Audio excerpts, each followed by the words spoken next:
मैं हूं नौशाद अख्तर और आप देख रहे हैं टीबीसी न्यूज़ 24। इससे पहले कि मैं आपको खबरों की तरफ ले चलूं, वीडियो को लाइक कर दें और चैनल पर नए हैं तो चैनल को सब्सक्राइब करना बिल्कुल ना भूलें। प्रधानमंत्री नरेंद्र मोदी राष्ट्र को संबोधित कर रहे हैं। सुबह 9 बजे शुरू हुआ था उनका संबोधन। कोरोना के दौर में देश के नाम 11वां संदेश है। मोदी ने कहा, मेरे प्यारे देशवासियों, आज देव दीपावली का पावन पर्व है। आज गुरु नानक देव जी का भी पावन प्रकाश पर्व है। मैं विश्व में सभी लोगों और सभी देशवासियों को बधाई देता हूं। वहीं प्रधानमंत्री ने कहा, मैंने किसानों की परेशानियों और चुनौतियों को बहुत करीब से देखा है। जब देश ने मुझे 2014 में प्रधानमंत्री के तौर पर देश की सेवा का मौका दिया तो हमने किसान कल्याण को सर्वोच्च प्राथमिकता दी। बहुत लोग अनजान हैं कि देश के 100 में से 80 किसान छोटे किसान हैं। उनके पास 2 हेक्टेयर से भी कम जमीन है। इनकी संख्या तकरीबन 10 करोड़ से भी ज्यादा है। इनकी जिंदगी का आधार यही छोटी सी जमीन का टुकड़ा है। मोदी ने कहा कि किसानों की ताकत बढ़ाने के लिए 10,000 एफपीओ किसान उत्पादक संगठन बनाने की भी प्लानिंग है। इस पर 7,000 करोड़ का फंड खर्च किए जा रहे हैं। हमने क्रॉप लोन बढ़ा दिया, यानी हमारी सरकार किसानों के हित में लगातार एक के बाद एक कदम उठाते जा रही है, पूरी ईमानदारी से काम कर रही है। साथियों, किसानों की इसी अभियान में देश में 3 कृषि कानून लाए गए थे। देश के किसानों को, खासकर छोटे किसानों को फायदा हो, यह मांग देश में लंबे समय से होती आ रही थी। पहले भी कई सरकार ने इस पर मंथन किया था। इस बार भी संसद में चर्चा होगी। मंथन हुआ और यह कानून लाए गए। देश में अनेक किसान संगठनों ने इसका समर्थन किया है। वहीं पर मोदी ने कहा कि आज उन सभी का बहुत बहुत आभारी हूं, धन्यवाद करता हूं।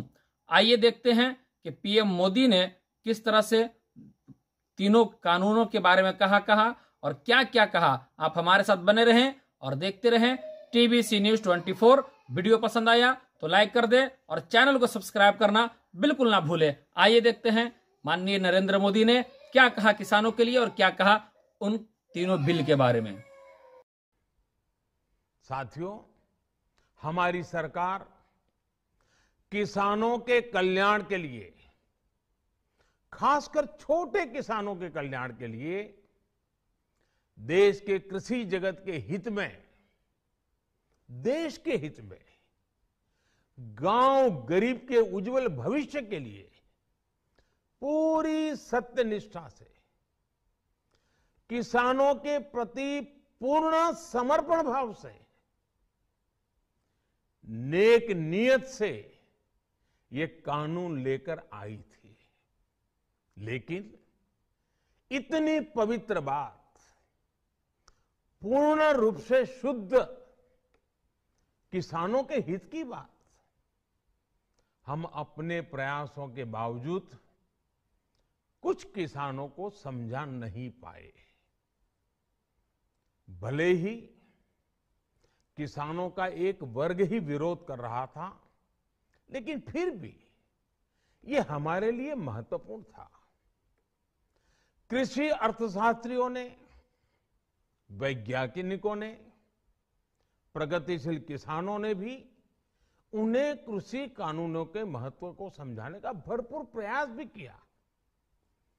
हम पूरी विनम्रता से, खुले मन से उन्हें समझाते रहे। अनेक माध्यमों से व्यक्तिगत और सामूहिक बातचीत भी लगातार होती रही। हमने किसानों की बातों को, उनके तर्क को समझने में भी कोई कोर कसर बाकी नहीं छोड़ी। कानून के जिन प्रावधानों पर उन्हें ऐतराज था, सरकार उन्हें बदलने के लिए भी तैयार हो गई। 2 साल तक हमने इन कानूनों को सस्पेंड करने का भी प्रस्ताव दिया। इसी दौरान ये विषय माननीय सर्वोच्च न्यायालय के पास भी चला गया। ये सारी बातें देश के सामने है, इसलिए मैं इनके अधिक विस्तार में नहीं जाऊंगा। साथियों, मैं आज देशवासियों से क्षमा मांगते हुए सच्चे मन से और पवित्र हृदय से कहना चाहता हूं कि शायद हमारी तपस्या में ही कोई कमी रही होगी, जिसके कारण दिए के प्रकाश जैसा सत्य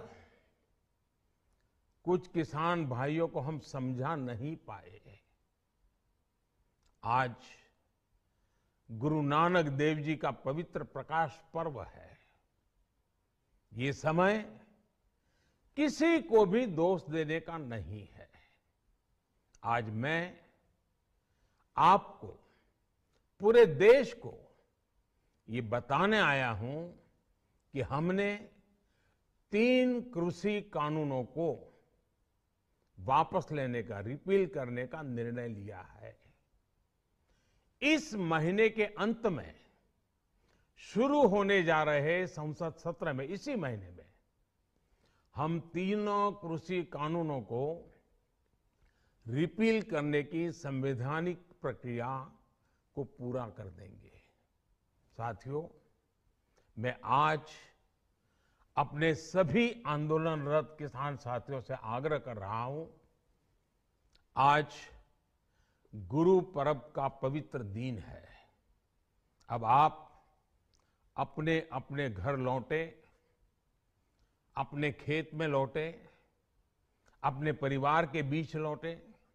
आइए एक नई शुरुआत करते हैं, नए सिरे से आगे बढ़ते हैं।